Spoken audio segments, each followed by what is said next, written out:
किसान, बदलते भारत की शान।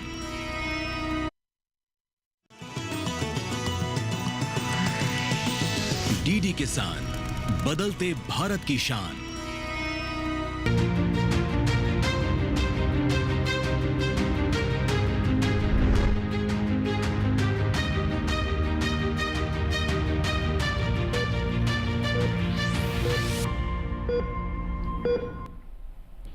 नमस्कार, स्वागत है आपका स्वस्थ किसान में। मैं हूं अंजू सिंह। स्वस्थ किसान एक ऐसा कार्यक्रम है जिसमें हम स्वास्थ्य संबंधी विभिन्न विषय लेकर आते हैं ताकि हमारे दर्शक, हमारे किसान जागरूक हो सके और एक हम स्वस्थ राष्ट्र की कल्पना कर सके। हम अलग अलग बीमारियों के बारे में बात करते हैं, लेकिन आज एक ऐसा विषय है जो कि समझना सबसे पहले बहुत ज़रूरी है, क्योंकि जब तक आप इसे समझेंगे नहीं तब तक आप इसको लेकर अवेयर नहीं होंगे, आप इसके महत्व को या फिर कहें कि इसके नुकसान को नहीं समझ पाएंगे। और यही वजह है कि प्रधानमंत्री जी ने भी मन की बात में इसका जिक्र किया है। आप बिल्कुल समझ रहे हैं, सही समझ रहे हैं। आज हम बात करने वाले हैं AMR की, यानी एंटीबायोटिक्स को लेकर जो हमारे शरीर में रेजिस्टेंस हो जाती है। सरल भाषा में कहें कि आप वो दवाइयाँ लेते हैं अपने आप को ठीक करने के लिए, लेकिन उनका प्रभाव नहीं हो पाता है क्योंकि लगातार उनका इस्तेमाल होता रहता है, गलत इस्तेमाल होता रहता है और हमारा शरीर उनको लेकर उस तरह से काम नहीं करता है। डॉक्टरी भाषा है, इसे और विस्तार से हम जानेंगे। तो AMR है क्या, क्यों इसको लेकर पूरे विश्व में चिंता जताई जा रही है, और इसे ये भी कहा जा रहा है कि हेल्थ फॉर ऑल, स्वास्थ्य फॉर ऑल, मतलब आप सिर्फ मानव स्वास्थ्य के बारे में चिंता करेंगे तो इसका समाधान नहीं निकलेगा। AMR एक ऐसी समस्या है जिसमें आप पशु, फसल, अपना वातावरण, हर चीज़ को जोड़कर देख सकते हैं। तो इसे और विस्तार से समझने का प्रयास करेंगे कि क्या है ये, क्यों एंटीबायोटिक्स का बहुत सारी बीमारियों में आज के समय में असर नहीं हो रहा है और क्यों इसको लेकर और सजग होने की आवश्यकता है। तो चलिए कार्यक्रम की शुरुआत करते हैं। तो आज हम इसी विषय पर बात करेंगे। आइए नजर डालते हैं विषय पर। तो कैसे करें एंटीबायोटिक का उपयोग, ये हमारा आज का विषय है। AMR क्या है, कैसे इसे हम समझें, क्यों इसको लेकर पूरे विश्व में चिंता जाहिर की जा रही है और प्रधानमंत्री ने लोगों को संबोधित करते हुए कहा है कि अपने मन से दवाएं ना लें, एंटीबायोटिक्स ना लें, ये क्यों कहा गया है। तो इसी पर हम बात करेंगे। अगर आपके कोई सवाल है, कोई आशंका है, कोई सुझाव आप हमें देना चाहते हैं या किसी समस्या के बारे में बताना चाहते हैं तो आप हमें संपर्क कर सकते हैं। हमारा email ID भी है, हमारा टोल फ्री नंबर भी है, दोनों आपके सामने हम रखेंगे। 1800-113060, 1800-113061 टोल फ्री, यानी इस पर आपका कोई शुल्क नहीं लगेगा। आप हमें ईमेल भी कर सकते हैं और आपको ये भी बताते चलें कि चाहे वो आपकी कॉल हो या फिर आपका ईमेल हो, लाइव कार्यक्रम में हम इसे शामिल करेंगे। स्वस्थ किसान लाइव 2024@gmail.com, ये हमारा ईमेल ID है। तो आज के विषय के बारे में हमने आपको बताया, लेकिन क्योंकि जैसा कि मैंने आपको शुरुआत में बताया कि डॉक्टरी भाषा को और सरल से करके समझाना ही मकसद होता है स्वस्थ किसान का, तो इसमें हमारी मदद करेंगे दो बहुत ही विशेष मेहमान जो कि स्टूडियो में हमारे साथ मौजूद हैं।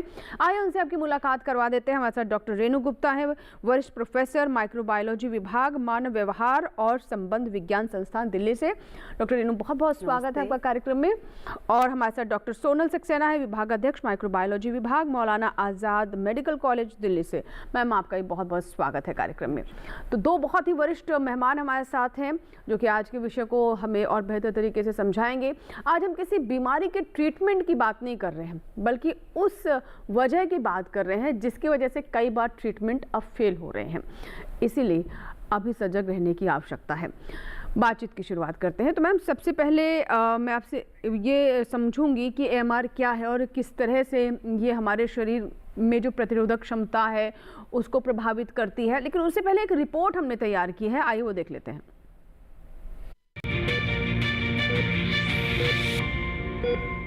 नमस्कार, मैं हूं भूमि। आज हम बात करेंगे ऐसी दवाओं की जो हमारी सेहत बचा भी सकती हैं और गलत इस्तेमाल होने पर खतरा भी बन सकती है, एंटीबायोटिक। जी भूमि, एंटीबायोटिक ऐसी दवाएं हैं जिनका काम जीवाणु संक्रमण से लड़ना होता है। दरअसल जीवाणु हमारे शरीर के अंदर, त्वचा पर और हमारे आसपास हर जगह मौजूद होते हैं। इनमें से ज्यादातर जीवाणु नुकसान नहीं पहुंचाते, बल्कि आंत और त्वचा में मौजूद कुछ जीवाणु तो सेहत के लिए फायदेमंद भी होते हैं। लेकिन कुछ जीवाणु ऐसे भी होते हैं जो बीमारी फैलाते हैं। इनसे होने वाला संक्रमण कभी हल्का होता है और कभी गंभीर। इन्हीं शरारती जीवाणुओं से मुकाबला करने के लिए एंटीबायोटिक दवाएं बनाई गई हैं। एंटीबायोटिक तभी असरदार होती हैं जब इन्हें सही मात्रा में और डॉक्टर की सलाह से लिया जाए। अगर कोई व्यक्ति हर छोटी बड़ी बीमारी में खुद ही एंटीबायोटिक लेने लगता है तो धीरे धीरे जीवाणुओं पर इन दवाओं का असर कम होने लगता है। इसलिए एंटीबायोटिक बिना डॉक्टर की सलाह के कभी नहीं लेनी चाहिए। जिस संक्रमण के लिए दवा दी गई है उसी में उसका उपयोग करें। किसी और मरीज के लिए लिखी गई एंटीबायोटिक का सेवन करना भी खतरनाक हो सकता है और अगर कोर्स पूरा होने के बाद दवा बच जाए तो उसे भविष्य के लिए संभाल कर न रखें। अक्सर लोग सर्दी जुकाम, फ्लू, ब्रोंकाइटिस या गले की खराश में भी एंटीबायोटिक लेना शुरू कर देते हैं, जबकि ये बीमारियां ज्यादातर वायरस से होती हैं और एंटीबायोटिक का उन पर कोई असर नहीं होता। यहाँ तक कि कुछ बैक्टीरियल संक्रमण भी ऐसे होते हैं जो बिना एंटीबायोटिक के अपने आप ठीक हो जाते हैं। तो साफ है, एंटीबायोटिक जरूरी है, लेकिन सोच समझकर और सही सलाह के साथ। गलत इस्तेमाल आज नहीं तो कल हमें ही नुकसान पहुंचा सकता है। जागरूक बनिए, सुरक्षित रहिए और दवाइयों का सही इस्तेमाल कीजिए। धन्यवाद।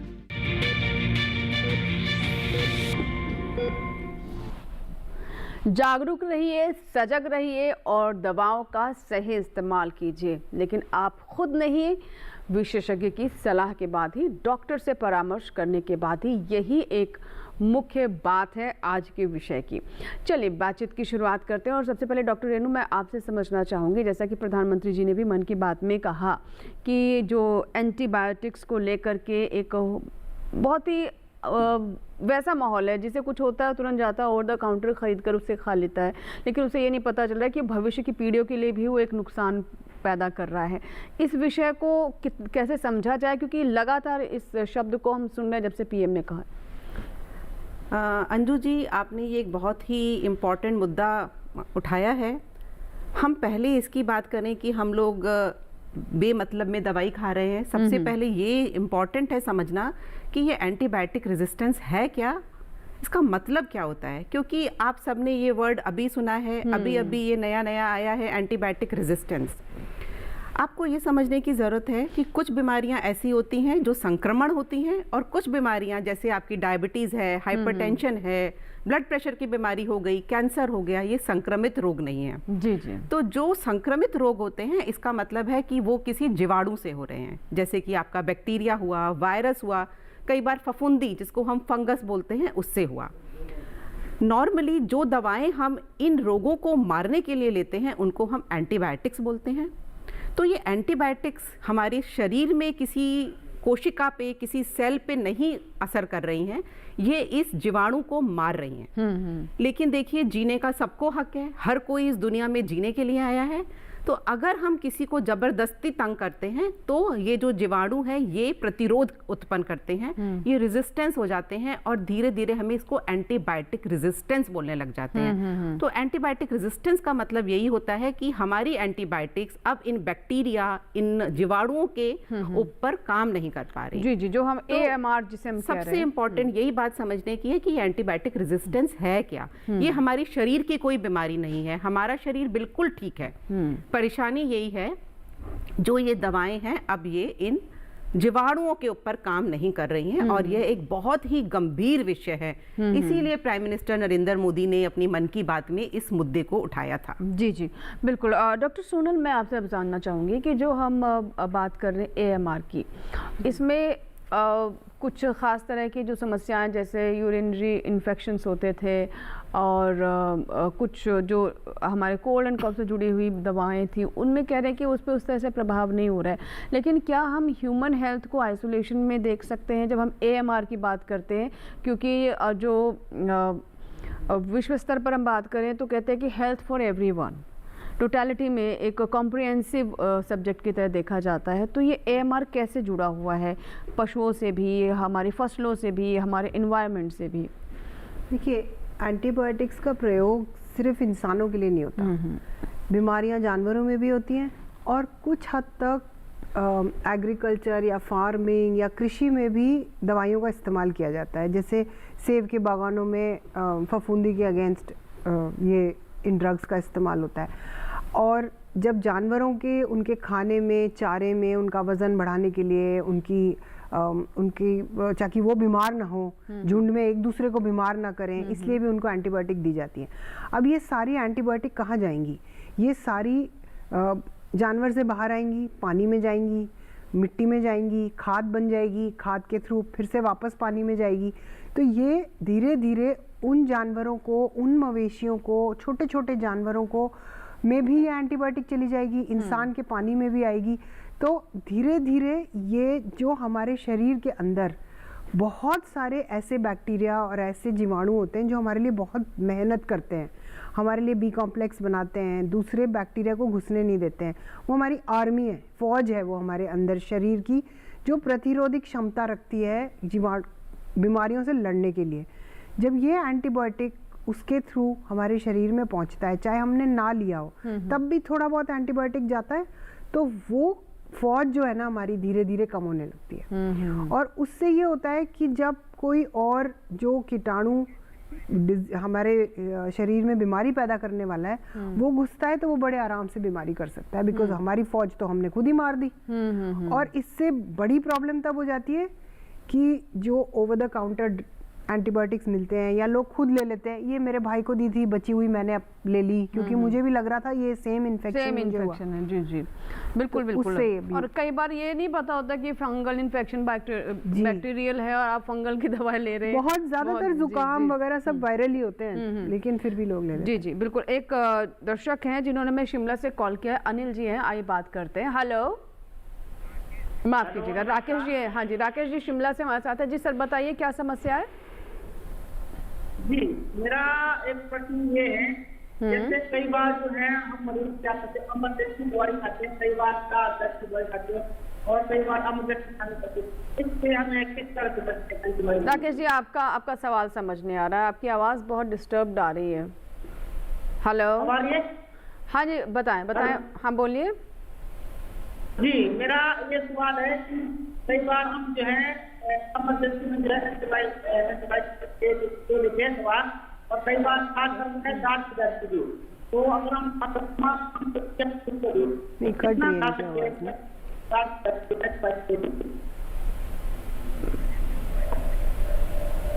जो आपके कहने का मतलब है अचानक से दर्द हुआ या कोई समस्या हुई और आपने जो चलन में दवाइयाँ हैं वो खा ली, ये कह रहे हैं आप? ठीक है बिल्कुल। डॉक्टर रेनू जिस तरीके से कह रहे हैं कि कई बार ये होता है कि आम समस्या हुई और आपने जो आमतौर पर चलन में दवाइयाँ हैं, कुछ दवाइयों का हम नाम नहीं लेते अपने प्लेटफॉर्म से, तो क्या उन्हें ऐसे ले लेना चाहिए या फिर उससे भी नुकसान हो सकता है? राकेश जी, एक बात समझने की बहुत ज़रूरत है कि आप किस तरीके की दवाई खा रहे हैं। जैसे कि हम कॉमनली आपने क्रोसिन की दवाई खा ली या डोलो खा लिया, बुखार है, ये फिर भी ठीक है। लेकिन कुछ दवाइयाँ जिनको हम एंटीबायोटिक्स बोलते हैं, इनका बहुत बड़ा दुष्प्रभाव हमारे शरीर पर पड़ता है।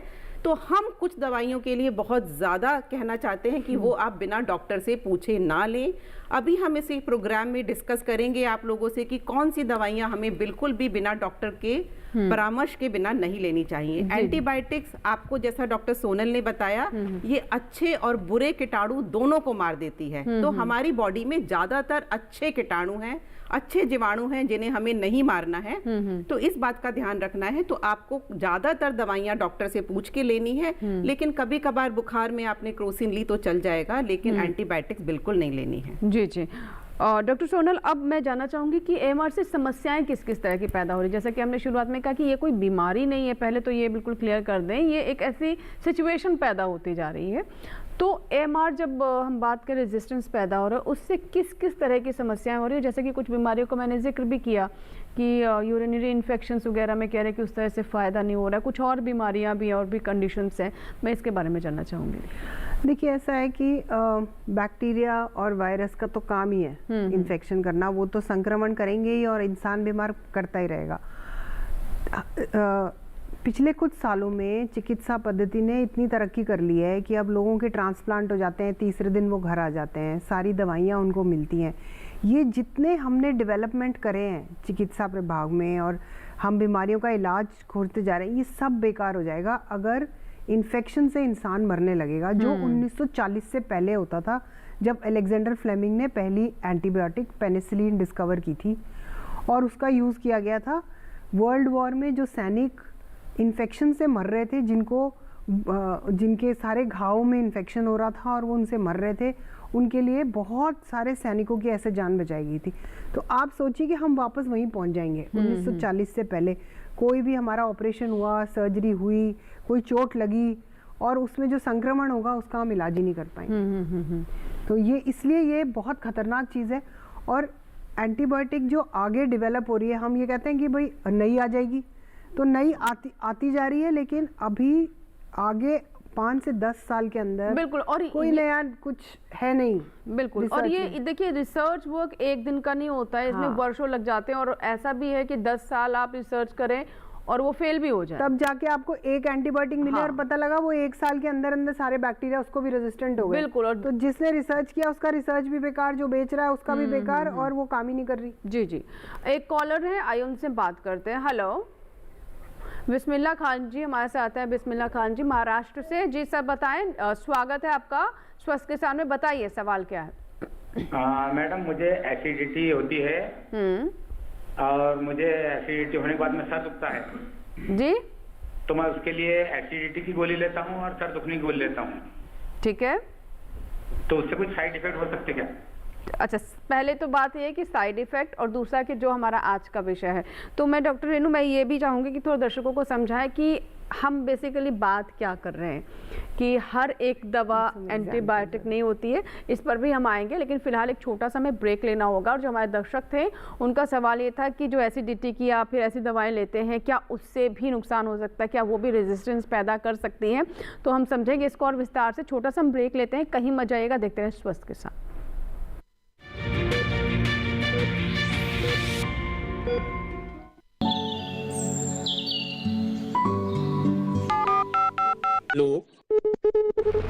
कार्यक्रम के पहले कॉलर जुड़ गए हैं उनका साथ। इस बीच हमारे पास कुछ ईमेल्स भी आए। सवाल पूछिए अपना। जाड़े में जो मक्का पैदा करेगी, इनमें कौन सी सावधानी बरतनी है? गर्म इलाकों के लिए आप HRM 99 इनसे आप कुछ फल ले सकते हैं। जैस्मीन के पेड़ पे जैस्मीन फल निहार, उसको पूरी खुली धूप चाहिए। फसल में कीट लगा हो या कोई बीमारी, पशुपालन में हो कोई दिक्कत या चाहिए कोई जानकारी, फोन उठाइए, नंबर मिलाइए और कहें हेलो किसान। सोमवार, बुधवार और शुक्रवार शाम 6 से 7 बजे सिर्फ डीडी किसान पर।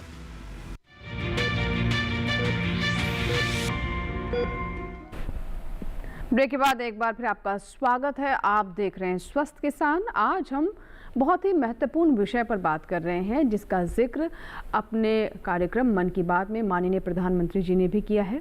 AMR यानी एंटीबायोटिक्स को लेकर हमारे शरीर में रेजिस्टेंस हो जाना, यानी जब हम उनका इस्तेमाल करते हैं तो उनका प्रभाव नहीं होता, उनका असर नहीं होता है, और जो इन्फेक्शन है या फिर जो समस्या है उसका इलाज नहीं हो पाता। तो ये गंभीर समस्या है और इसको लेकर जागरूकता ही सबसे बड़ी कह सकते हैं कि समझ है, जागरूकता ही सबसे बड़ा इसका इलाज है। और इस बीच एक कॉलर हमारे साथ जुड़ रहे हैं, उनका हम कॉल ले लेते हैं। और बिस्मिल्लाह जी का भी सवाल था, उनका भी हम जवाब लेंगे अभी।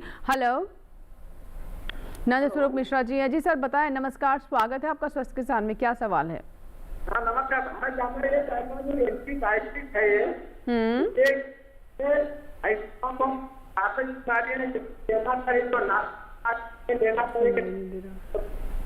नंद स्वरूप जी आपकी आवाज ठीक से नहीं आ रही है। डोज आप बीमारियां जिसमें एंटीबायोटिक लेना चाहिए और कौन घातक बीमारियां नहीं, इसमें हमें अवॉइड करना चाहिए। डोजेस के बारे में जानना चाह रहे हैं, तो ये कि और कब कब इसे अवॉइड करना चाहिए। तो पहले बिस्मिल्लाह जी की थी मैम, तो पहले मुझे लगता है अभी भी हमें आवश्यकता है ये समझाने की कि दरअसल AMR है क्या, है ना। अभी आपने जैसे जिक्र किया कि कैंसर की बीमारी होगी, वैसे उनकी जो दवाएं हैं वो अलग है।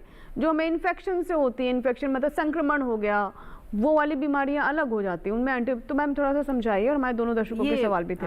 अंजू जी ये बहुत ही इम्पॉर्टेंट सवाल है। बिस्मिल्लाह जी, ये सबसे पहले ये समझने की ज़रूरत है कि एंटीबायोटिक्स, देखिए सारी दवाइयाँ एंटीबायोटिक्स नहीं होती हैं, दवाइयों के साइड इफ़ेक्ट्स होते हैं हर दवाई के। जैसे आपने पूछा एपिलेप्सी, हर दवाई के अपने साइड इफ़ेक्ट्स हैं। डॉक्टर्स आपको बताते हैं कि उसको सही मात्रा में सही तरीके से लेना चाहिए। लेकिन एंटीबायोटिक्स वो दवाई नहीं है जिनके बारे में आज हम जिक्र कर रहे हैं। ये जो एपिलेप्सी की दवाई है वो आपके शरीर के ऊपर काम कर रही है। ये जो एंटीबायोटिक्स है, ये जो बाहर से हमने संक्रमण लिया है, बैक्टीरिया लिए हैं, जैसे आपने सुना होगा हैजा हो गया, किसी को दस्त लग गए, तपेदिक की बीमारी है, टाइफॉइड सुना है, मलेरिया सुना है। तो जो इस तरीके की जो बीमारियां होती हैं जो जीवाणु से होती हैं, उनके अगेंस्ट ये जो दवाइयां काम करती हैं उन्हें एंटीबायोटिक बोलते हैं। सारी दवाइयां एंटीबायोटिक्स नहीं है। कैंसर में काम आने वाली बीमारियां, आपका बीपी हाई है उसमें आने वाली, शुगर में, हाँ। आज का जो हमारा मुद्दा है वो हम बात कर रहे हैं गलत तरीके से अगर हम एंटीबायोटिक्स को लेते हैं, डॉक्टर के पूछे बिना लेते हैं, तो उससे हमको एंटीबायोटिक रेजिस्टेंस की प्रॉब्लम है, जो हमारे विश्व के लिए, हमारे भारत के लिए एक बहुत ही गंभीर समस्या है, जिसके लिए हम सबको अवगत कराना चाहते हैं कि आपको एंटीबायोटिक सही तरीके से लेनी है।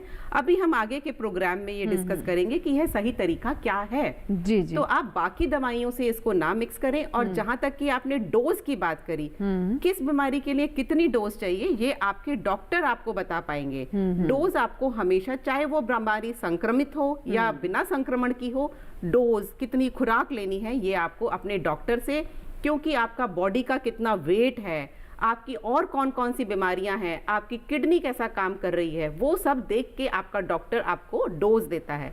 जो डोज मेरे को काम करेगी अंजू जी, वो आपको काम नहीं करेगी। जी, जी, जी, हर मरीज की डोज अलग होती है उसके बॉडी वेट के हिसाब से। जी जी बिल्कुल। और डॉक्टर इसीलिए ही है, आप अक्सर मैंने खुद देखा मैम कि लोग जाते हैं और ओवर द काउंटर पूछते हैं, उसको बताते हैं अपने सिम्टम्स कि मुझे यही हो रहा है, मुझे दवाई दे दीजिए। तो जो दवा बेचने वाला है वो एक्सपर्ट नहीं, वो डॉक्टर नहीं है। अगर वो डॉक्टर होते हैं तो वो हॉस्पिटल में होते, इलाज कर रहे होते हैं। तो डॉक्टर्स के पास जा कर के ही इलाज कराएं, सबसे पहले तो बात ही ये है। अब मैम मैं जानना चाहूँगी कि जो ये प्रतिरोधक क्षमता की हम बात कर रहे हैं कि आप लगातार जब एंटीबायोटिक्स लेते रहते हैं तो एक प्रतिरोधक क्षमता बन जाती है, तो ये क्या एक व्यक्ति विशेष में ही हो सकता है या फिर पूरे, जैसे कहते हैं पूरी नस्ल में इसमें प्रभाव आता है क्या? इसके बारे में बताएं। देखिए ऐसा होता है, एक आपने एक एंटीबायोटिक दी, एक सोचिए कि इस जगह पे 100 बैक्टीरिया हैं, 100 में से 40 मर जाएंगे, बच गए 60। फिर आपने दूसरा डोज दिया तो उस 60 में से फिर 40 मर जाएंगे, अब बच गए 20। अब ये जो 20 हैं ये कौन से बचे? जो एक्चुअली में रेजिस्टेंट है। जब हम पूरा डोज लेते हैं, अगर हमें ज़रूरत है एंटीबायोटिक की और हमने वो पूरा डोज लिया, तो धीरे धीरे धीरे ये भी मर जाएंगे और हमारी शरीर की जो अंदर की, जिसको हम इम्यूनिटी बोलते हैं, वो इनको टेक केयर कर लेगी कि ये इन्फेक्शन इस तरह से हमारा चला जाएगा। लेकिन जब हमारे एंटीबायोटिक रेजिस्टेंस होते हैं तो ये 20 की बजाय 60 बच जाएंगे। और ये हम आज नहीं, ये हम अपने बच्चों के लिए कुछ भी छोड़ के नहीं जा रहे। बिल्कुल, मैंने हम सबसे फ्यूचर हम अपना बर्बाद कर रहे हैं। हम तो बड़े सेल्फिश निकले ना, हमने सारी एंटीबायोटिक यूज करी, सारी जितनी भी हमारी मेडिकल फील्ड में जितनी भी तरक्की हुई है वो सब हमने सब ली, और अब हम अपनी आने वाली जनरेशन्स के लिए कुछ छोड़ के नहीं जा रहे, क्योंकि धीरे धीरे ये सारे बैक्टीरिया जो हमारे शरीर में है यही बाहर जाएंगे, यही बाहर जाएंगे, जैसे मैंने पहले बताया था, यही पर्यावरण में जाएंगे, फिर ये वापस हमारे यहाँ इन्फेक्शन करेंगे। तो ये साइकिल दुनिया की चलती रहती है, फूड चेन के अंदर ऐसे ही सब बैक्टीरिया और सब जाता रहता है।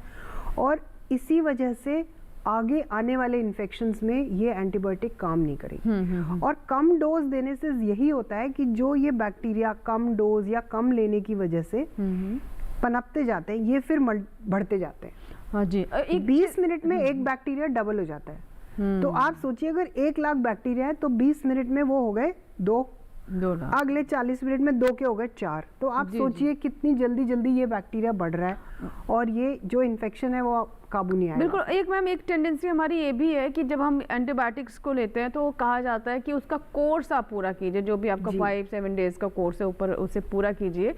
लेकिन होता ये है कि जैसे हमने 2 दिन खाया और हमें आराम होने लगा और छोड़ दिया जाता है, तो ये भी क्या उतना ही खतरनाक रेणु जी?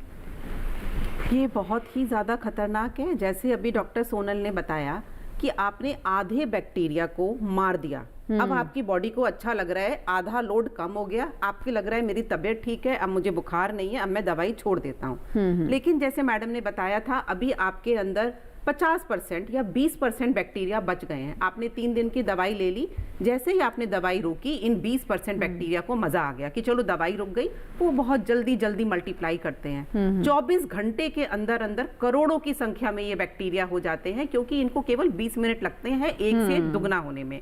तो अगर आपको बीच में दवाई छोड़ी, सपोज करो आपको दोबारा बीमार भी नहीं पड़े, पर ये रेजिस्टेंट बैक्टीरिया आपकी बॉडी में पड़े हैं, आपकी आंतों में पड़े हुए हैं, और ये जो अपनी रेजिस्टेंस है ना, ये बाकी के जो बैक्टीरिया हैं, जो अच्छे बैक्टीरिया हैं, उनको भी फैला रहे हैं। तो बीच में दवाई छोड़ना इसलिए मना करते हैं।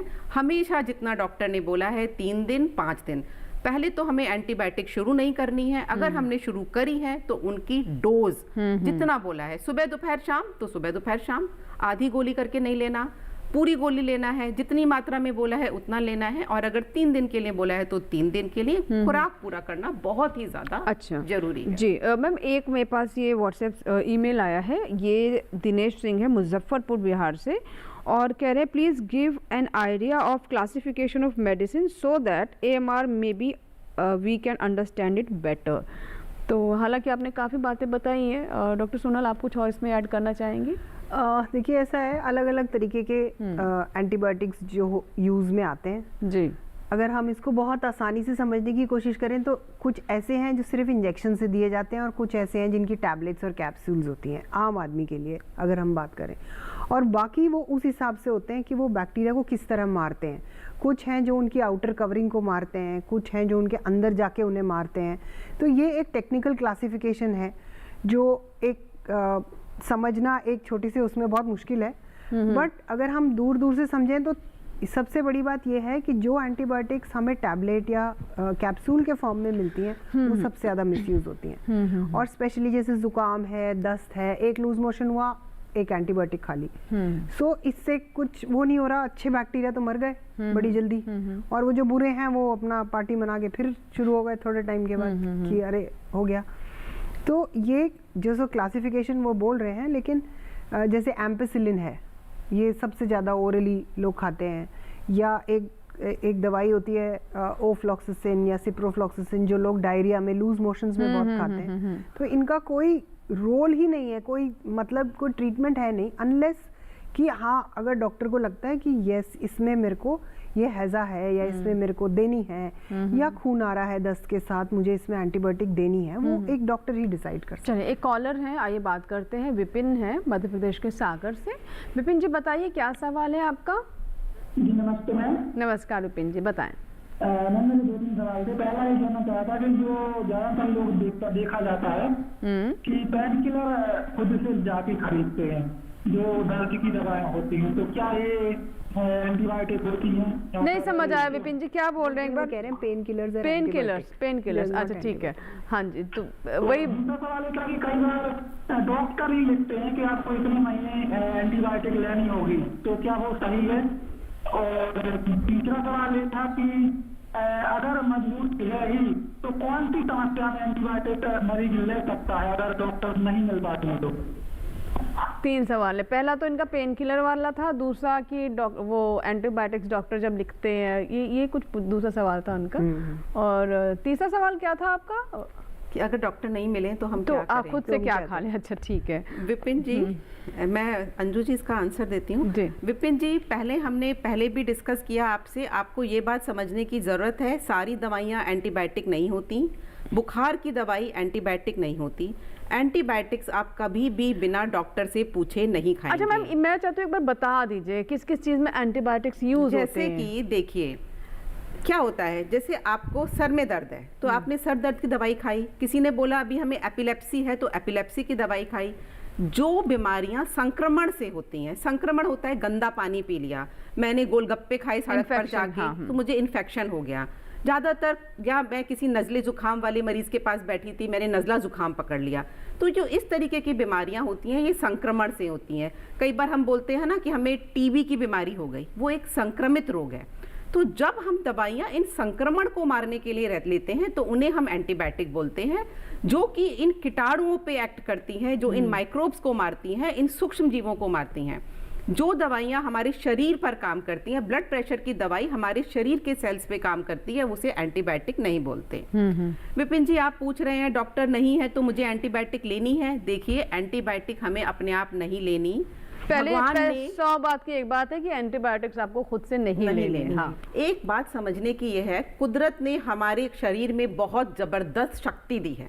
हम लोग बहुत जल्दी घबरा जाते हैं, हमें 3-4 लूज मोशन होते हैं, 10 लगते हैं, हम तुरंत एक एंटीबायोटिक खा लेते हैं। अगर आपको 3 दिन तक लगातार भी दस्त होते रहेंगे तो भी कुछ परेशानी नहीं है। अगर आप जो आपका बोलते हैं ना हम लोग नींबू पानी का घोल, जो ORS होता है, नमक चीनी का घोल, नमक चीनी का घोल लेते रहिए, पानी पीते रहिए, थोड़ा थोड़ा खाना देते रहिए, वो अपने आप ठीक होगा। क्योंकि जो डायरिया है, जो दस्त है, वो हमारी बॉडी का एक मैकेनिज्म है, वो जो गंदे ऑर्गेनिज्म है उनको बाहर निकालने का। नजला जुकाम होता है तो हम उसको, हमारे गंदे पदार्थ जो हमारे जीवाणु हैं वो बाहर निकल रहे हैं उससे, हम उसको रोक के एंटीबायोटिक को अंदर ही उस बीमारी को रोक के रखे हैं। एंटीबायोटिक्स अननेसेसरी नहीं लेनी। 3 दिन तक आपका दस्त ठीक नहीं हुआ, दस्त में खून आने लग गया, तेज बुखार आ गया, आप अपनी डिस्पेंसरी पे जाइए, डॉक्टर से पूछिए, वो आपको दवाई देंगे। तो आपको किसी भी शर्त पे एंटीबायोटिक अपने आप नहीं लेनी। पुराना कोई पर्चा पड़ा था, पहले आपको कभी बुखार आया था, आपको दवाई दी गई थी, आपने उसको देख के दवाई ले ली, ये सब चीजें गलत हैं। अल्टीमेटली ये आपका बहुत जबरदस्त नुकसान करेंगी, ये आप ही का नुकसान। और देखिए, आप जो कह रहे हैं कि मान लीजिए डॉक्टर नहीं मिला तो हम खुद से ले लें, आप कैसे जानेंगे कि आपको कौन सा इन्फेक्शन है? एग्जैक्टली, और तो कितनी दवाई और कौन सी लेनी हाँ, है? और इन्फेक्शन तो आप तभी जान पाएंगे जब आपकी जांच होगी। जांच डॉक्टर अपने विवेक, अपने अनुभव के अनुसार कराएंगे कि किस चीज़ के लक्षण दिखाई दे रहे हैं। तो आप उसके साथ एक्सपेरिमेंट्स ना करें। कई बार होता ही है कि इन्फेक्शन कोई और है, दवा आप कोई और ले रहे हैं और फिर आराम नहीं होता, फिर से आप कोई और एंटीबायोटिक लेते हैं, तो वो एक लंबा साइकिल चल जाता है। फिलहाल यहाँ पर एक छोटा सा हम ब्रेक लेंगे और ब्रेक के बाद जब वापस आएंगे तो हम बात करेंगे कि मान लीजिए कोई व्यक्ति नहीं लेता एंटीबायोटिक्स, उसने नहीं लिया, लेकिन क्या उसके अंदर भी रेजिस्टेंस आ सकती है कि आने वाली जो हमारी पीढ़ी है उस पर इसका क्या प्रभाव हो सकता है? जानेंगे छोटे से ब्रेक के बाद।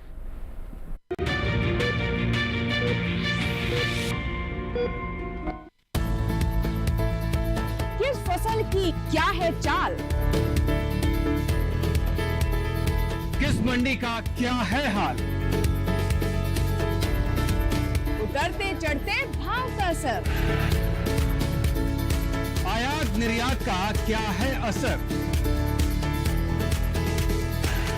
कैसा रहेगा आगे बाजार, बताएंगे मंडियों के जानकार। देखिए मंडी खबर सोमवार से शनिवार शाम 5 बजे सिर्फ दूरदर्शन किसान चैनल पर।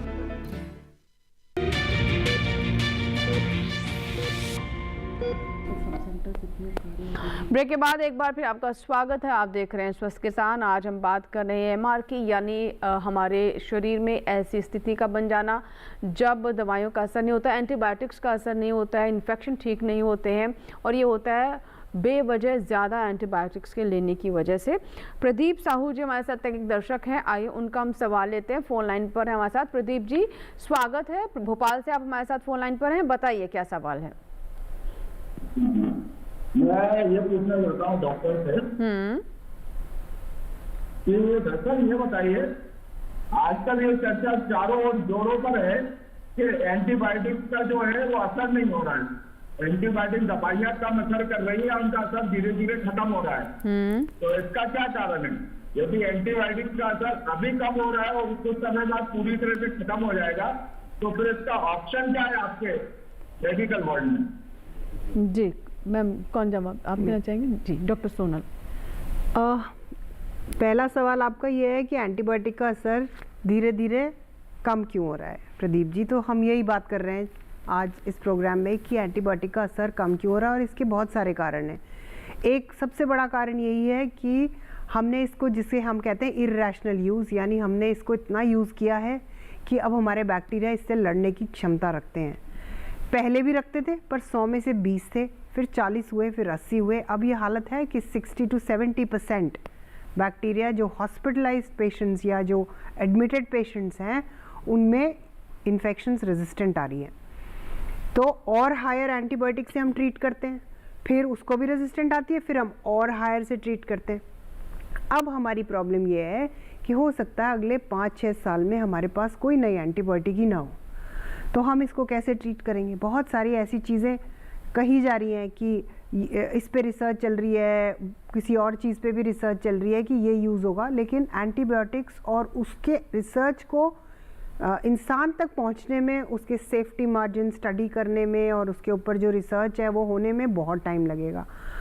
दूसरी बात यह है कि जो हम कहते हैं इसको वन हेल्थ या मल्टी प्रॉन्ग की सब जगह से ये असर हो रहा है, तो बहुत सारी ऐसी छोटी मोटी चीज़ें हैं जिसको हम कहते हैं प्रिवेंशन, कि बचाव ज़्यादा बेटर है इलाज से। तो बचाव, अपने हाथ धोना, जैसे हमने कोविड में देखा था।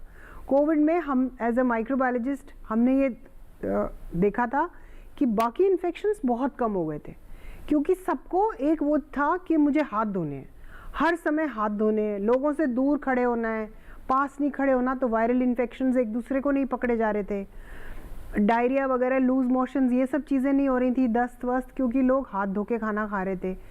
दूसरी चीज़ है वैक्सीनेशंस, अपने टीकाकरण पूरा रखिए बच्चों का, बड़ों का, ताकि ये बीमारियां हो ही ना। तो ये भी एक तरीका है, क्योंकि अब हमें अपने आप को उस बैक्टीरिया से स्मार्ट बनाना पड़ेगा, उससे बेहतर बनाना पड़ेगा अगर हम उससे लड़ना चाहते हैं, क्योंकि एंटीबायोटिक तो वो जैसे हम एक लाते हैं वो दूसरे को एंटीबायोटिक रेजिस्टेंट होता जाता है, तो ये तो चढ़ती हुई सीढ़ी है, चढ़ती जाती है। तो ऑल्टरनेट इसका यही है कि हमें अपने आप को बचा के रखना है, अपना स्वस्थ शरीर रखें, स्वस्थ अच्छा खाना खाएं और अपनी जिसको हम कहते हैं इम्यूनिटी बना के रखें। जी जी बिल्कुल। पूनम एक दर्शक हैं जिन्होंने मुंबई से हमें कॉल किया है। पूनम जी स्वागत है स्वस्थ किसान में, बताइए क्या सवाल है। हाँ, मैं ये पूछना चाहती थी कि हमें किसी डॉक्टर ने एक बार बोला कि हमारी मदर थी, उनको बोला कि आप ORS लीजिए, क्योंकि उन्होंने कहा BP में भी शायद वर्क करता है। अभी आपने थोड़ी देर पहले बताया नींबू पानी की तरह ORS वर्क करता है, बट हमने उनको ORS दिया डॉक्टर के कहने से, 1-2 साल 3 साल किया, finally she died, but when she died out of loose motion. तो मैं ये जानना चाहती थी कि ORS एक्चुअली लूज मोशन की ट्रीटमेंट के लिए दिया जाता है, पर हमें बोला गया देने को हम देते थे और को लूज मोशन था, ब्लैक स्टूल्स आते थे लूज मोशन के, कई महीने भर तक और कोई इलाज भी नहीं मिल रहा था उसका। तो ORS क्या बहुत डेंजरस होता है ज़्यादा देना, ये पूछ रही थी मैं बोलूँ। जी जी डॉक्टर रेनू। पूनम जी, ORS तो एक बहुत ही अच्छा जीवन रक्षक घोल है, ये हमारी बॉडी में पानी की कमी को रोकता है। अब हमें ये बताइए कि उनका देहांत किस उम्र पे हुआ था। हो सकता है उन्हें ये जो दस्त लगे हों किसी और बीमारी की वजह से लगे हों, कई बार दस्त कैंसर की अल्टीमेट स्टेज भी हो सकता है, या कोई और बहुत बड़ी बीमारी है जिसमें कोई दवाई चल रही है जिसकी वजह से दस्त हो सकता है। मैंने आपको पहले बताया 2 या 3 दिन तक दस्त का इंतज़ार करेंगे, वो अपने आप अगर ठीक नहीं होगा तो आप अपने डॉक्टर से डिस्कस करेंगे। ORS बहुत ही ज़्यादा सेफ सुरक्षित चीज़ है, इसको हम जीवन रक्षक घोल कहते हैं। ये नमक और चीनी का घोल होता है और ये बाज़ार में भी इसके ORS के पैकेट मिलते हैं। तो आप ये अपने मन से निकाल दीजिए कि ORS की वजह से उनकी मृत्यु हुई।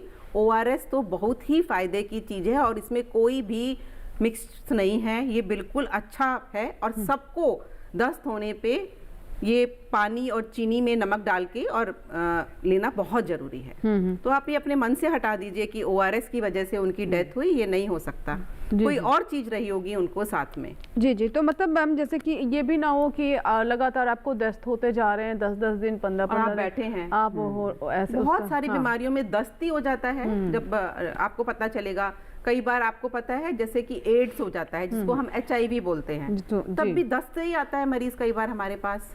उसमें तो बहुत सारी बीमारियों से आप लड़ नहीं पाते हैं। तो दस्त खाली जरूरी नहीं है कि आपका। जी बिल्कुल। एक हमारे पास सवाल आया मैम, ये मेल आया है, ले लेते हैं। और ये हमारे दर्शक हैं महेश्वर सिंह, और इन्होंने जानना चाहते हैं कि अगर किसी TPT मेडिसिन लेते हैं तो क्या ले सकते हैं। मैम ये TPT मुझे समझ नहीं आया, क्या इन्होंने ऐसे कुछ लिखा है? आप पूछिए TPT का क्या कहना चाहते हैं। TPT मेडिसिन नहीं, मेल है, TPT लिखा हुआ है। अगर किसी TPT मेडिसिन लेने हो तो क्या ले सकते हैं? TB प्रिवेंटिव थेरेपी की बात कर रहे हैं शायद यही होगा मैम, ये TPT लिखा है इन्होंने। अगर आप इसके मैडम आप TB प्रिवेंटिव थेरेपी के बारे में बात कर रहे हैं? ये TPT तो नहीं पता मुझे। TB के लिए हाँ, तो ये ठीक है। मैं बोलूँ? जी जी जी। देखिए, ये जो आपने टीपीटी लिखा है ना, ये आप बात कर रहे हैं टीबी प्रिवेंटिव थेरेपी की। ये आपको डॉक्टर ने स्टार्ट करी होगी। हो सकता है कि आपके घर में किसी को टीबी की समस्या रही हो और कुछ आपकी जांच कराई हो जिसमें उन्हें लगा हो कि हमारे यहाँ कुछ टेस्ट होते हैं, जैसे हम लोग इंटरफेरॉन गामा टेस्ट करते हैं, वो कुछ टेस्ट आपके अंदर पॉजिटिव आए टीबी भी लिखा हुआ है मैम इसमें। हाँ, लेटेंट टीबी के लिए ही होता है ये टीबी प्रिवेंटिव थेरेपी। ये डॉक्टर ही स्टार्ट करते हैं। देखिए, कुछ ऐसी दवाइयां हैं जो आप अपने आप स्टार्ट ही नहीं कर सकते।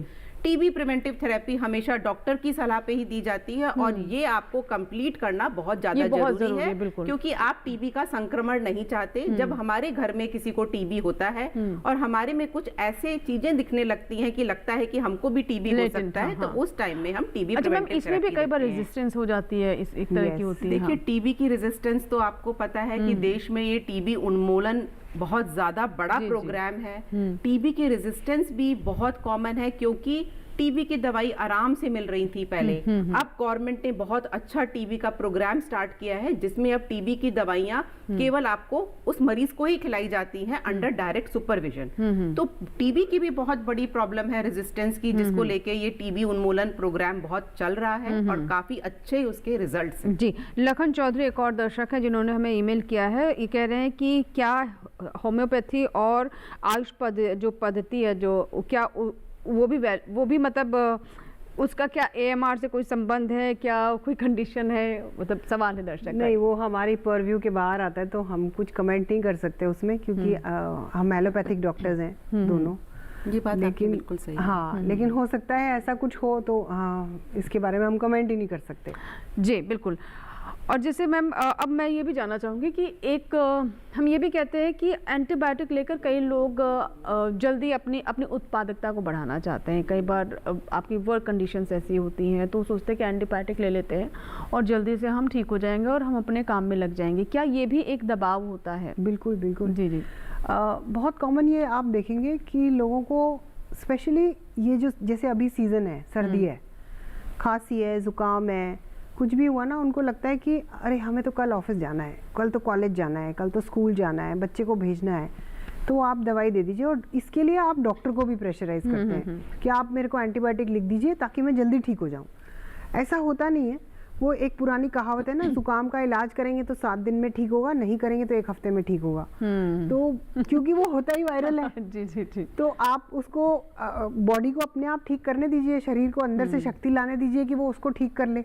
लेकिन होता क्या है, हम एंटीबायोटिक खा लेते हैं और उस एंटीबायोटिक के बाद फिर हमें 4 दिन के लिए दस्त हो जाते हैं, क्योंकि एंटीबायोटिक से का साइड इफेक्ट हो जाता है। दूसरी चीज़ जो इसके अंदर क्या होती है कि आपने खाई एंटीबायोटिक, अब आपका जुकाम वैसे ही 3 दिन में ठीक हो जाना था, आपको लगता है मैं तो 2 ही डोज में ठीक हो गया, बचा हुआ डोज मैं बचा के रख लूं, अगली बार खाऊंगा, अगली बार खा लेंगे, यही बीमारी होगी। तो ये भी एक सबसे ज़्यादा जो मिसयूज़ होता है एंटीबायोटिक का, वो यही होता है। जी जी। तो मैम, अब मैं आपसे जानना चाहूँगी कि इसका जो ये मिसयूज़ की हम बात कर रहे हैं, ये ऐसा क्यों हो रहा है? मतलब ये जागरूकता का अभाव है, या फिर चीज़ें ज़्यादा आसानी से अवेलेबल हैं, या फिर हम सोचते ही नहीं है, सिर्फ हम अपने बारे में, उस मोमेंट के बारे में सोच रहे हैं जिसमें हम परेशान हैं? जी डॉक्टर। ये आपका बहुत ही इम्पोर्टेंट मुद्दा है। देखिए, सबसे दुनिया में कोई मुश्किल सवाल है तो इंसान की फितरत चेंज करना है, जिसको हम बोलते हैं ह्यूमन बिहेवियर। जी जी। हम लोग ना गंदी चीज़ें बहुत जल्दी पकड़ते हैं और अच्छी स्वभाव को पकड़ने में हम बहुत दिन लगाते हैं। आपने दवाई खाई, आपका जुकाम ठीक हो गया, मैंने भी दवाई खा ली, लेकिन मैं ये नहीं देखता कि वो बंदा 6 बजे उठ के सुबह दौड़ लगाता है, योगा करता है, अच्छा खाना खाता है, बाहर की चाट पकौड़ी नहीं खाता। तो सबसे बड़ी बात है हमारा व्यवहार चेंज करने की, ह्यूमन बिहेवियर चेंज करना बहुत इंपॉर्टेंट है। अच्छी चीज़ों को अपनाएं, जबरदस्ती की एंटीबायोटिक देखा दाखी ना खाएं कि भाई उसने ली, वो तो 2 दिन में चलता हुआ हो गया, जैसे डॉक्टर सोनल ने कहा, वैसे वो 7 दिन में ठीक हो गया, नहीं तो 7 डेज में ठीक हो गया। बात एक ही है, हमें अपने व्यवहार को बदलना है, हमें अपनी हेल्थ को अच्छा बनाना है, अच्छा खाना खाना है, व्यायाम करना है। आपको ये भी विश्वास नहीं होगा, जो लोग अच्छे से मेडिटेशन करते हैं उनके अंदर बीमारी कम होती है। अगर आपको बीमारी कम होगी तो आपको एंटीबायोटिक वैसे भी नहीं खानी पड़ेगी। मैं कभी भी किसी भी बीमारी में एंटीबायोटिक नहीं खाती, पर इसका मतलब ये नहीं है कि जब मुझे टाइफाइड हो जाएगा तो मैं एंटीबायोटिक नहीं खाऊंगी। एंटीबायोटिक का अपना रोल है, राइट टाइम पे डॉक्टर की सलाह से एंटीबायोटिक खानी है। अपनी मन मर्जी से एंटीबायोटिक कोई टॉफी नहीं है। जी तो हमें अपना व्यवहार ही बदलना। देखिए, एक तरफ जहाँ ये होता है कि हम झट से जाते हैं और एंटीबायोटिक्स गटक लेते हैं, वही दूसरी तरफ है कि कोर्स भी पूरा नहीं करते, तो ये एक और बड़ी समस्या है। तो हमें अपना बिहेवियर, अपनी समझ, अपना आचरण भी कहीं ना कहीं बदलने और समझने की ज़रूरत है, क्योंकि ये सिर्फ आज की बात नहीं है, ये हमारी जनरेशन्स की बात है।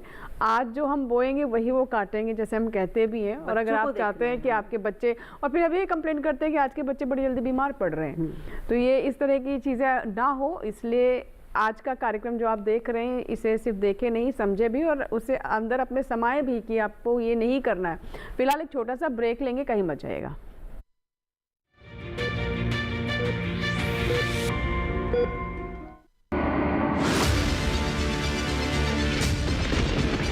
बारिश हो या हो तूफान, ओलावृष्टि या तापमान, या हो पर्यटक स्थलों का पूर्वानुमान, पाला हो या कोहरा हो, या हो वायु की गुणवत्ता, सबकी सटीक जानकारी, सबका सटीक विश्लेषण। देखिए हमारे साथ मौसम खबर में। मौसम खबर, देश के मौसम का सबसे तेज और सटीक विश्लेषण, रोजाना शाम 7:30 बजे डीडी किसान पर।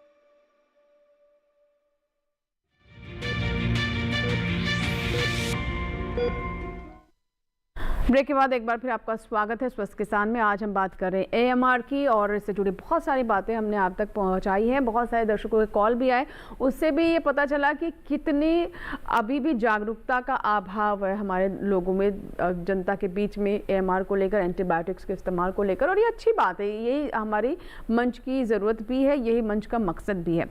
बातचीत को आगे बढ़ाते हैं मैम। एक और जो सबसे, मैं कहूँगी सबसे टची एरिया होता है, और या फिर कहें सबसे संवेदनशील है, वो बच्चे। और आजकल जब इतना पोल्यूशन है, हम AQI की बात करते हैं, तो बच्चे बहुत जल्दी जल्दी बीमार पड़ रहे हैं। डॉक्टर सोनल, मैं आपसे जानना चाहूँगी, क्या उन्हें एंटीबायोटिक देनी चाहिए?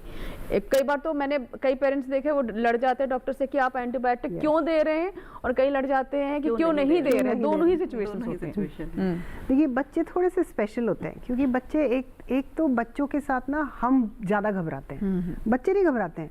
बच्चे तो अगर चोट भी लगा लाएगा, वो छिपकली भी पूंछ से पकड़ लाएगा, हम कहते हैं ये क्या पकड़ लिया, तो हम ज़्यादा घबराते हैं। तो एक बात तो ये है कि हमें इतनी जल्दी नहीं घबराना है। अगर जुकाम है, दस्त है, थोड़ा सा रुकें, और जैसे हम पहले भी बात कर रहे थे कि जीवन रक्षक घोल दें, देखें कि कुछ बिगड़ तो नहीं रही स्थिति। अगर आपको लगता है बिगड़ रही है तो हाँ जाइए, डॉक्टर के पास जाइए, इमरजेंसी में जाइए। लेकिन ये बात ध्यान रखिए कि अपने आप अगर आपने एंटीबायोटिक दी और कल को बच्चे को उस एंटीबायोटिक से एलर्जी हुई, तो आप संभाल नहीं पाएंगे बच्चे को घर पे। दूसरी बात यह है कि आपने जो एंटीबायोटिक दी, आपको बच्चों का डोज जो होता है वो बिल्कुल अलग होता है। कि वो ऐसे होगा कि 10 किलो का बच्चा है तो उसका डोज उस हिसाब से होगा, 15 किलो, उसके उनके वेट ही किलोग्राम वेट से होते हैं। तो अगर आपने बड़ों का डोज बच्चे को दे दिया तो वो तो उसके लिए बहुत ज़्यादा हो गया, तो हो सकता है उससे नुकसान हो जाए। काफ़ी एंटीबायोटिक्स ऐसे होते हैं जो इंसानी शरीर को नुकसान नहीं पहुंचाते, वो सेलेक्टिवली बने हैं बैक्टीरिया को मारने के लिए। पर बहुत सारे ऐसे एंटीबायोटिक्स भी होते हैं जिनसे एलर्जी हो सकती है, जिनसे और प्रॉब्लम हो सकती है। और कई बार ये डॉक्टर को पता होता है कि उसे डोज कितना देना है। फॉर एग्जाम्पल, एक एंटीबायोटिक ऐसी होती है जिसे अगर आप किसी और बीमारी के लिए दें तो आधा डोज होता है, और अगर टाइफाइड के लिए दें तो डबल डोज होता है। तो ये आपका डॉक्टर समझता है कि ये वाली दवाई मुझे कब देनी है और कितनी देनी है, कितने दिन के लिए। इतना माइन्यूट से फर्क होता है कि एक वही दवा है 5 ml है, वही 3.5 है। अब आपका है कि 1.5 ml से क्या फर्क पड़ जाएगा, लेकिन पड़ेगा, बिल्कुल पड़ेगा। और मतलब एंटीबायोटिक रेजिस्टेंस वाली प्रॉब्लम शायद बाद में आएगी, लेकिन उसी टाइम आपको बहुत प्रॉब्लम आ सकती है बच्चे के साथ। ये कई बार हम रियलाइज नहीं करते, हमें लगता है इस गोली से मेरा बुखार ठीक हो गया था तो मैं बच्चे को भी आधा करके बच्चों को दे देते हैं बिना सोचे कि वो बच्चा 30 किलो का है कि 20 किलो का है कि 25 किलो का है कि 50 किलो का है। जो नॉर्मल डोजेज होते हैं ना वो सब 60 kg बॉडी वेट पे बने होते हैं, लेकिन जो बच्चों के डोजेज होते हैं वो फिर किलोग्राम के हिसाब से कम होते हैं। जी जी डॉक्टर रेणु, अब हमने बहुत बात करने की, हमें अवेयर होने की ज़रूरत है, हमने ह्यूमन टेंडेंसी की भी बात की, लेकिन इसके दुरुपयोग को रोकने के लिए प्रैक्टिकली क्या किया जा सकता है? पीएम तक ने भी अब कह दिया। प्रैक्टिकली देखिए, हमें हर स्तर पे काम करना पड़ेगा। हमें अपनी हेल्थ के लिए काम करना पड़ेगा, हमें पशुओं में जो हम एंटीबायोटिक यूज़ कर रहे हैं उसको कम करना पड़ेगा। डॉक्टर सोनल ने बताया बहुत तरीके से हम पशु में एंटीबायोटिक यूज़ कर रहे हैं, कई बार हम खेती में एंटीबायोटिक यूज़ कर रहे हैं, तो हमें हर तरफ से एंटीबायोटिक का यूज़ कम करना पड़ेगा। छोटी छोटी चीज़ें जो आज हमने डिस्कस करी कि एंटीबायोटिक कभी भी बिना डॉक्टर की सलाह के ना लें, हमेशा अपना डोज पूरा करें, पुरानी बची हुई एंटीबायोटिक ना लें। कई बार हमने ये भी देखा है जो बच जाते हैं एंटीबायोटिक वो हम अपने डस्टबिन में फेंक देते हैं। उस कूड़े में से गाय और भैंस ने आके एंटीबायोटिक खा ली तो उसके अंदर एंटीबायोटिक चली गई, वहां पर एंटीबायोटिक रेजिस्टेंस हो गई। उसमें से जो निकला पदार्थ निकले, जो आपकी खाद निकली, उससे वो क्रॉप में चली गई, सीवेज में चली गई। तो सबसे अगर मुद्दा बताएं तो हमें जागरूक होना है। हमें एंटीबायोटिक को बिना किसी मकसद के, जब तक कि डॉक्टर ना बोले, कभी भी नहीं खाना है। तो मैम डिस्पोजल कैसे किया जाए, ये भी लगे आता बता दें। ये भी आपने एक बहुत मुश्किल सवाल पूछा है। अभी हमारी कोई ऐसी क्लियर कट पॉलिसी नहीं आई है। अस्पतालों में तो हम लोगों के यहाँ जो बच जाते हैं एंटीबायोटिक, उसको डिस्पोज करने का, उसको फेंकने का एक तरीका है। लेकिन जैसे आपके यहाँ पे कोई मेडिसिन बच गई, अभी ऐसा कोई सरकार ने अब बात चल रही है कि एक टेक बैक इनिशिएटिव होना चाहिए कि दवाइयाँ जो बच गई हैं वो जाके जहाँ से डिस्पेंसरी से ली थी वहाँ पर जमा कराई जाए, जिससे कि आपके वो खाद्य पदार्थ या फूड चेन में ना जाए। मैंने कितनी बार देखा है जो बची हुई एंटीबायोटिक होती है लोग खोलते हैं और उसको डाल देते हैं अपने बाग में कि भाई हमारा तो बड़ा हरियाली हो गई, हमारे यहाँ तो बहुत अच्छे पेड़ पौधे हो गए। वो बहुत डेंजरस है। अल्टीमेटली वो एंटीबायोटिक हमारे यहाँ ही पहुंचेगी। सरकार इसकी ओर काम कर रही है कि किस तरीके से हम ये टेक बैक एंटीबायोटिक इनिशिएटिव लाएं। अभी के लिए अगर आपकी डिस्पेंसरी पास में है तो आप उसको वहां पर डिपॉजिट करिए। अगर आपको फेंकना ही पड़ रहा है, कोई और आपके पास चारा नहीं है, तो उसे अच्छी तरीके से पैक करके ही फेंकें, जिससे कि वो एकदम से आपकी एंटीबायोटिक मिट्टी में ना मिले, पानी में ना जाए, ठीक तरीके से डिस्कार्ड। कई बार मैं देखा लोग बाथरूम में डाल देते हैं, वो भी कॉमन है। पेड़ों में डालना बहुत कॉमन है। सीवेज में जा रही है, अल्टीमेटली सीवेज हमारे पास आ रहा है पानी में से होके। तो ये एक इकोसिस्टम है। वन हेल्थ इसी को बोलते हैं। We all are connected. जो बीमारियां एनिमल्स की हैं वही ह्यूमन बींग्स की हैं, और हम सब आपस में एक दूसरे को बीमारियां दे रहे हैं। जी डॉक्टर सोनल, अंत में आप हमारे दर्शकों को कुछ कहना चाहेंगे? मैं सबसे पहले तो हमारे प्रधानमंत्री मोदी जी का शुक्रिया अदा करूंगी कि उन्होंने इस टॉपिक को इतना बड़ा बनाया, क्योंकि सर के कहने पे मैं ये मानती हूँ कि हमारे देशवासी उनकी बात सुनेंगे और अपने डॉक्टर से ये जिद ना करें कि हमें एंटीबायोटिक दें, और जिस बीमारी के लिए डॉक्टर ने एंटीबायोटिक दी उसका पूरा डोज पूरा करें, और बिना प्रिस्क्रिप्शन के उस बची हुई एंटीबायोटिक को सेव ना करें, कंजूसी ना करें। डॉक्टर ने कहा 3 डोज ले लीजिए, मैं 2 ही डोज लूँगा। तो अगर डॉक्टर को ये लगता है कि एंटीबायोटिक, दूसरी जो सबसे बड़ी चीज़ है, प्लीज़ केमिस्ट से, दवाई की दुकानों से एंटीबायोटिक की गोलियां ना मांगें कि मुझे ये तकलीफ़ है। और मैं केमिस्ट से भी ये रिक्वेस्ट करूँगी कि प्लीज़ आप ओवर द काउंटर छोटी छोटी बीमारियों के लिए एंटीबायोटिक्स ना दें। पेन किलर ठीक है, चलिए कोई आ गया, आपके पास बुखार है, गले में दर्द है, बट प्लीज़ एंटीबायोटिक इस तरह से ना दें, 1 गोली 2 गोली, पूरा dose, right drug, right duration, इसको हम कहते हैं। ये एंटीबायोटिक स्टुअर्डशिप एक चीज़ होती है जिसको हम कहते हैं, ये उसके पिलर्स हैं, द 4 R's, तो इसको फॉलो करें। बिल्कुल। तो देखिए, पहली बात तो ये जो आज पूरी चर्चा में बात निकल कर के आई कि किसी बीमारी का ट्रीटमेंट आप खुद ना करें, केमिस्ट से जा कर के दवा, उसको सिम्टम्स बता के दवा ना लें, डॉक्टर के पास जाएं। डॉक्टर के पास जाने के बाद आपको ये करना है कि वो जो कोर्स कहते हैं कि 5 दिन का है, 7 दिन का है, जितने दिन का भी वो कहते हैं, जितना भी डोज दिया जाता है उसे पूरी शिद्दत से पूरा करें, क्योंकि अगर आप वो भी नहीं करते तो और भी नुकसान ही कर रहे हैं। तो बहुत बहुत शुक्रिया डॉक्टर सोनल आपका, डॉक्टर रेणु आपका भी स्टूडियो में आने के लिए। और बहुत सारे हमारे दर्शकों के मन में भ्रांतियाँ थी एमआर को लेकर, वो भी हमने दूर करने का प्रयास किया। और आपके स्तर पर आप क्या बदलाव कर सकते हैं अपने नेचर में, अपने व्यवहार में और अपनी सोच में, वो भी आपने जाना। और एक बात ये कि आपको एंटीबायोटिक्स लेनी ना पड़े, आप अपने लाइफस्टाइल को बेहतर रखें, स्वस्थ खाएं, व्यायाम करें, योगा करें, मेडिटेशन करें, जो कि हम हर कार्यक्रम में कहते हैं, क्योंकि prevention is better than cure.